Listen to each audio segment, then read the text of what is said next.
warahmatullahi wabarakatuh. Selamat siang pemirsa, senang sekali kembali lagi bersama saya Selvi Widiani dalam acara talk show IMTV Open Your Heart. Pemirsa, berbicara tentang budaya. Budaya adalah kisah tanpa akhir. Budaya tidak akan pernah berakhir, selalu ada yang baru, dan budaya merupakan sesuatu yang bisa mengenalkan dan mempertahankan budaya itu penting. Seperti agar manusia bisa mengenal dirinya sendiri dan lebih saling bisa menghargai. Pemirsa, hari ini kita akan berbicara lebih dalam dan mengenal lebih jauh tentang Lembaga Kebudayaan Nasional. Sudah bersama kita semua di sini ada Dr. Agung Sudarmanto sebagai Ketua LKN Kota Semarang. Selamat siang Bapak. Terima kasih sudah hadir di sini bersama kita semua. Kemudian ada Ibu Titin Rejeki selaku Ketua LKN Jawa Tengah. Selamat siang Ibu. Terima kasih sudah menyempatkan waktunya di sini. Oke, baiklah. Jika berbicara tentang Lembaga Kebudayaan Nasional, mungkin saya ke Pak Agung dulu nih Pak. Lembaga Kebudayaan Nasional ini adalah lembaga yang bergerak dalam bidang apa? Mungkin apakah dia lembaga nirlaba atau sebagainya? Ya. Terima kasih Kak Selvi. Jadi LKN panjang dari Lembaga Kebudayaan Nasional itu juga tidak hanya kebudayaan saja, tapi kita juga kesenian, karena kesenian itu bagian dari kebudayaan. Ya. Lembaga ini memang lembaga nirlaba, khususnya menangani tentang kebudayaan dan hasil-hasil kesenian di daerah. Khususnya kalau kami yang di Semarang, kami akan bergerak di bidang kebudayaan dan kesenian Kota Semarang. Oke, adanya Lembaga Kebudayaan Nasional ini dengan tujuan agar budaya yang ada di Semarang dengan mungkin klasifikasi kelas bawah bisa dipasarkan dengan baik seperti itu ya Pak? Betul, boleh diceritakan itu seperti apa pemasarannya? Ya. Jadi kita berangkat dari sebenarnya kita itu punya hasil kesenian yang bagus-bagus ya, tapi di pasar itu kita kalah bersaing dengan produk-produk yang lain, sehingga kita seringkali lupa dengan kesenian kita sendiri. Apakah mereka tidak bagus hasilnya? Bagus, cuman bagaimana caranya membranding produk itu yang mungkin karena sibuknya ngurusi kesenian lupa ada variasi-variasi atau variabel, misalnya bagaimana cara marketingnya, bagaimana membuat variasinya itu lupa. Nah, kita yang di luar budayawan itu care pada itu. Nah, kita pengen mendekati mereka dengan mendekati dengan berbagai trik supaya hasil-hasil kesenian mereka itu bisa dipandang oleh masyarakat dan tidak mati seperti itu. Ya. Mungkin mereka hanya bisa sebagai pelakon budaya, namun untuk pemasarannya mungkin mereka kurang bisa menguasai seperti itu. Sedangkan zaman juga berkembang, pemasaran juga harus tekniknya berkembang seperti itu. Berarti Lembaga Kebudayaan Nasional ini sangat membantu budayawan kelas bawah untuk memasarkan produk-produknya. Oke, kita ke Bu Titin. Bu Titin, program LKN yang ada di Jawa Tengah itu apa saja? Terima kasih. Sementara LKN Jawa Tengah itu Lembaga Kebudayaan Nasional. Jadi pusatnya di Jakarta. Jadi untuk Jawa Tengah ini saya sudah membuat untuk kabupaten, kota itu sudah 11. Karena selama ini LKN itu vakum, jadi 10 tahun itu vakum. Sementara kebetulan ini dari KBM itu memberikan misi untuk berkiprah lagi, mengangkat LKN Jawa Tengah khususnya Kota Semarang, yaitu untuk membuat pagelaran wayang durasi 1 jam. Nanti Dr. Agung bisa menceritakan untuk wayang 1 jam itu apa? Berarti LKN ini sempat vakum ya Bu? Ya. Vakumnya itu dikarenakan apa?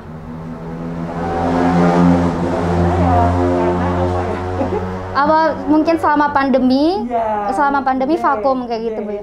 Oh gitu. Karena saya pengen mengangkat, menguri-uri budaya Jawa khususnya, yaitu karena yang di kabupaten maupun lain-lain itu kita pengen mengangkat apa yang di daerah itu apa kita mau mengangkat. Oke. Kalau LKN itu tidak mencukupi wayang saja ya, tapi mungkin band apa keroncong, kuda lumping apa dan lain itu kita mau mengangkat untuk desa-desa, kita angkat ke Jawa Tengah gitu. Oke, baik Bu Titin, berarti program LKN Jawa Tengah dan LKN Semarang itu saling berkesinambungan seperti itu ya, saling bersinergi dan bekerja sama. Oke, baiklah. Bu Titin dan Pak Agung, bagaimana menurut Bu Titin dan Pak Agung tentang apresiasi Gen Z, generasi zaman sekarang mengenai budaya? Apakah sangat kurang apresiasi mereka atau bagaimana nih? Coba tolong diceritakan. Ya. Apresiasi generasi muda, anak muda sekarang sebenarnya apresiasi kesenian tuh ada, cuman kan tergantung pada dia itu kontak dengan siapa yang mendahului. Misalnya ada budaya Korea itu kan dia dengan pemasaran luar biasa, dia memenuhi pikiran mereka. Sementara kita kan keterbatasan macam-macam sehingga ya tetap kalah kan. Jadi kalau dianggap mereka nggak punya apresiasi, sebenarnya punya, tinggal kita bisa nggak bersaing dengan pemasaran budaya asing itu. Benar. Ya. Iya. Maka di LKN kita juga berusaha untuk anak-anak muda kita ajak juga ya, supaya mereka dengan budaya Jawa. Apalagi kalau kita lihat di luar negeri itu sebenarnya budaya mereka dengan kita itu jauh. Jauh. Benar. Waktu saya di Kamboja, di Vietnam itu kan wayangnya itu sepele-sepele, tapi larisnya bukan main. Ya, karena mereka pelaku seninya, pemerintahnya support. Dengan Biro Travel itu support turis yang ke situ itu harus lihat budaya situ. Nah, sementara di kita kan kadang-kadang dibiarkan tumbuh. Nah, kalau dibiarkan tumbuh, sementara bersaing dengan strategi budaya asing, kita akan kalah. Nah, makanya tantangan kita untuk bagaimana untuk menciptakan perhatian generasi muda terhadap budaya kita sendiri. Maka produk wayang 1 jam itu mudah-mudahan bisa diterima. Iya, amin. Iya, makanya kalau kita sebagai generasi muda, benar kata Pak Agung tadi, dari segi pemasaran budaya kita pun kurang dengan negara luar. Kalau zaman sekarang mungkin bisa ditambahkan di wayang disiarkan melalui YouTube atau di podcast-podcast juga bisa diperkenalkan kembali ya Pak, agar tidak mati gitu. Oke, apakah dengan adanya COVID-19 ini dapat memunculkan budaya-budaya baru sebenarnya Pak dan Bu Titin? Ya,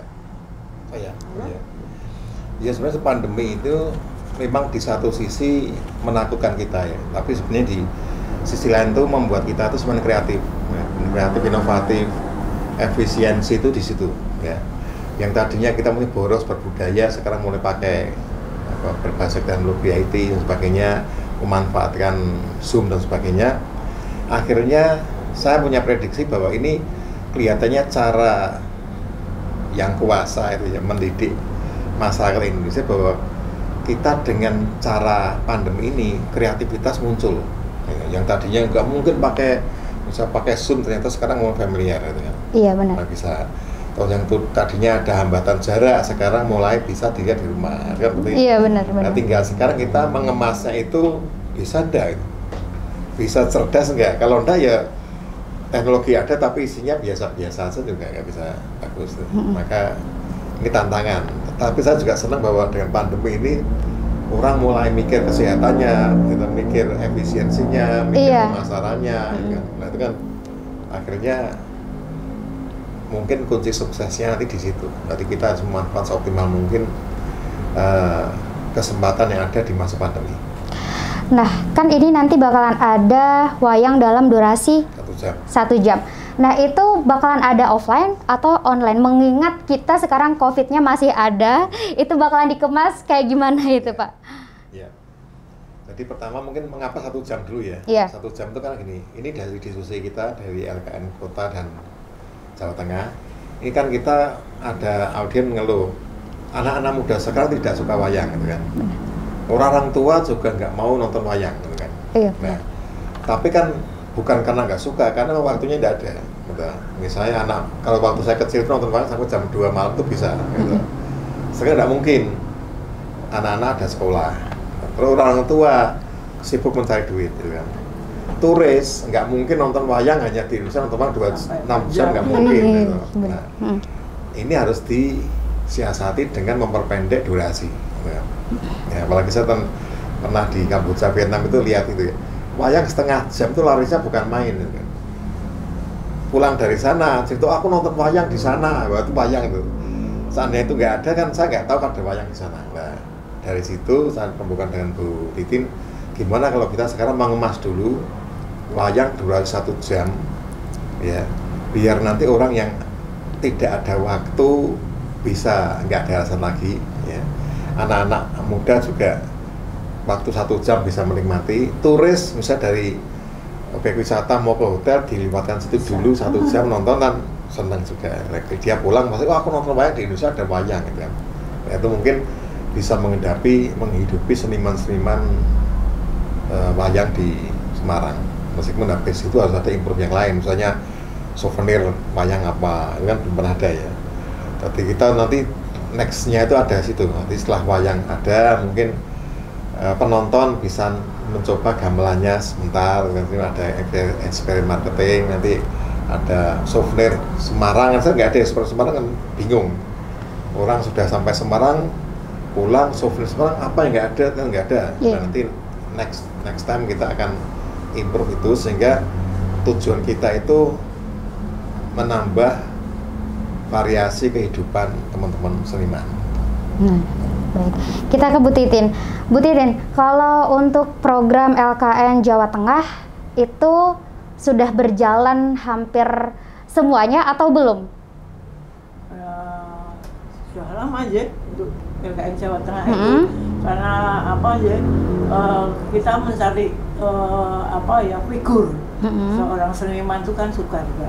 Susah ya? Betul-betul suka. Oh gitu. Makanya syukur alhamdulillah kita sudah mendirikan kabupaten kota itu 11. Itu nanti kita keliling ya toh, supaya betul-betul gitu. Saya tahu persis bahwa ini ada LKN kabupaten kota itu.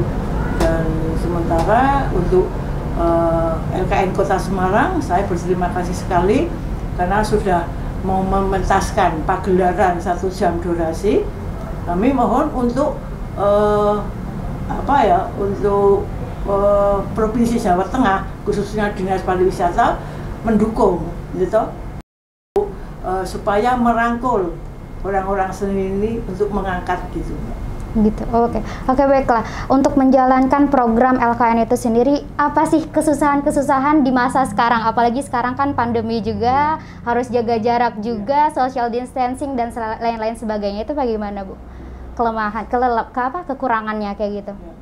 Ya, sementara dari LKN sendiri di masa pandemi ini kita tetap semangat, tetap latihan karena jiwanya tuh sudah jiwa seni, biarpun nggak dibayar, tapi karena latihan. Karena sudah cinta sama seni gitu.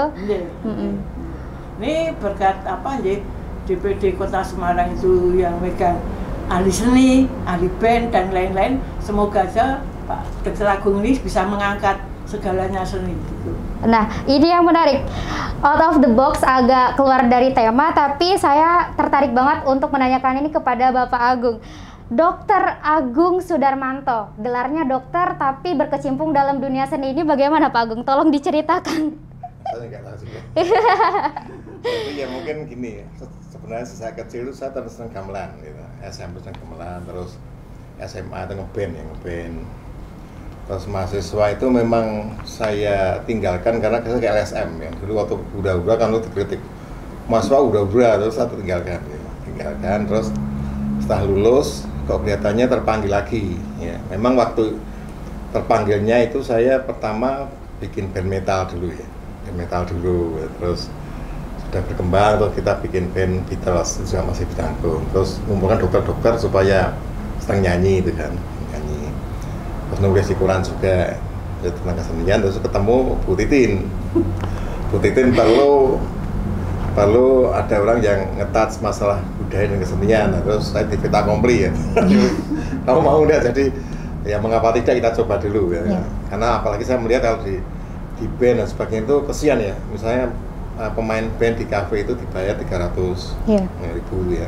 Itu untuk latihan saya nggak bisa. Nah, bagaimana bisa menyanyi band-band luar, nggak mungkin. Mau nggak mau terus di situ.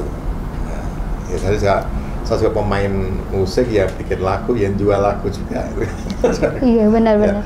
Tapi tujuannya ya mengajak teman-teman supaya kreatif dan cinta budaya yang kita punya. Betul. Kalau Pak Agung sama Bu Titin pernah ke Kota Lama Semarang, di situ ada pagelaran yang sering pengamen, mungkin bukan pengamen, kesenian, dia pakai angklung, terus menyanyikan suatu lagu kayak gitu. Nah itu mungkin bisa diangkat ya Pak ya, bisa diinovasi lagi gitu ya Pak ya. Oke.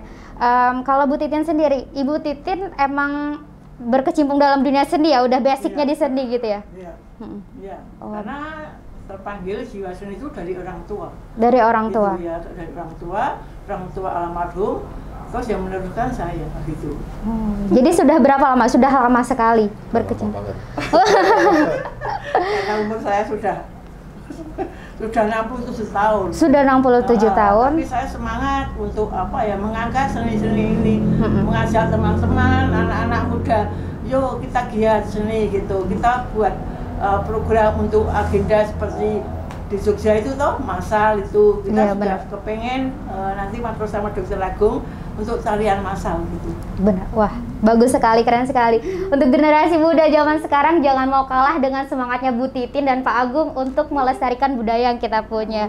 Oke, Bu Titin, mungkin harapan Bu Titin untuk budaya kita atau untuk generasi kita agar senantiasa selalu melestarikan budaya?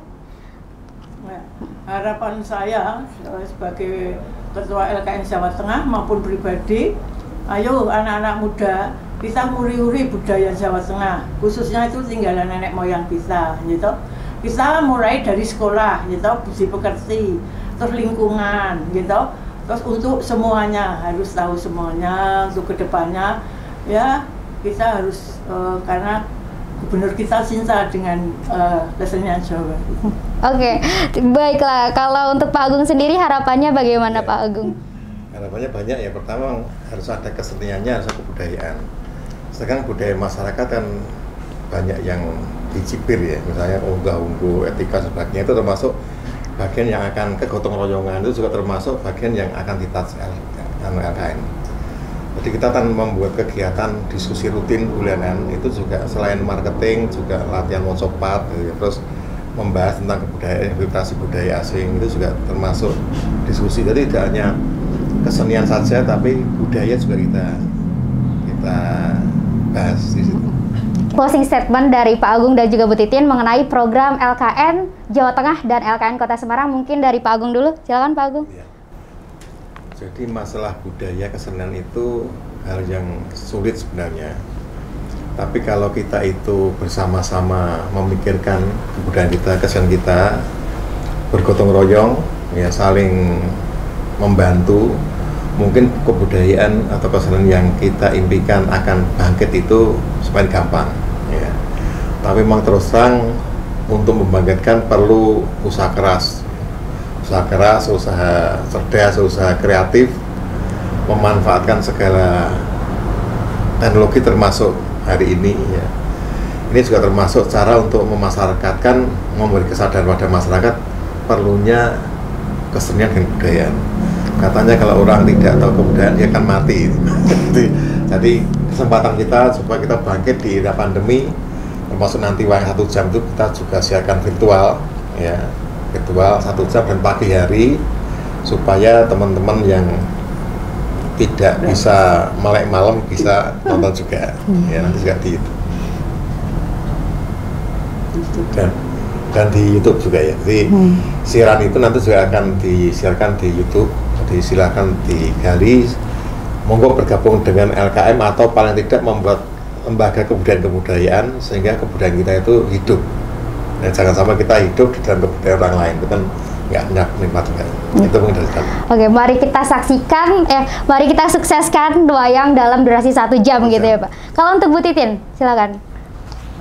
Untuk pesan saya dari LKN Kota Semarang, karena ini durasinya 1 jam, itu nanti dibuatkan apa ya, untuk disampilkan ditunjukkan ke Dinas Pariwisata. Nanti kelasnya. Untuk biar apa ya, biar tahu ya bahwa ini loh LKN Kota Semarang bisa menunjukkan pagelaran durasi 1 jam.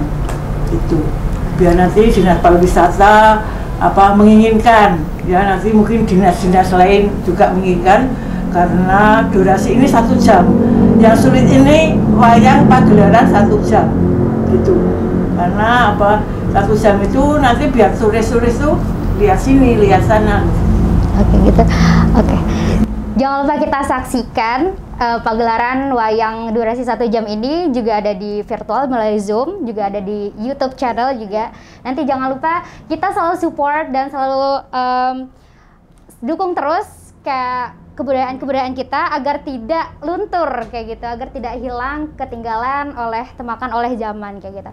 Oke, baiklah pemirsa, kita sudah lama berbincang dengan Pak Agung dan Bu Titin, sudah banyak sekali hal-hal yang kita dapatkan dari perbincangan sore hari ini, dan mungkin sudah saatnya kita pamit undur diri. Jangan lupa selalu saksikan talk show IMTV di channel YouTube-nya IMTV, dan saya Selvi Diani, mohon maaf sekali jika banyak kekurangan dan kesalahan. Wassalamualaikum warahmatullahi wabarakatuh. Waalaikumsalam.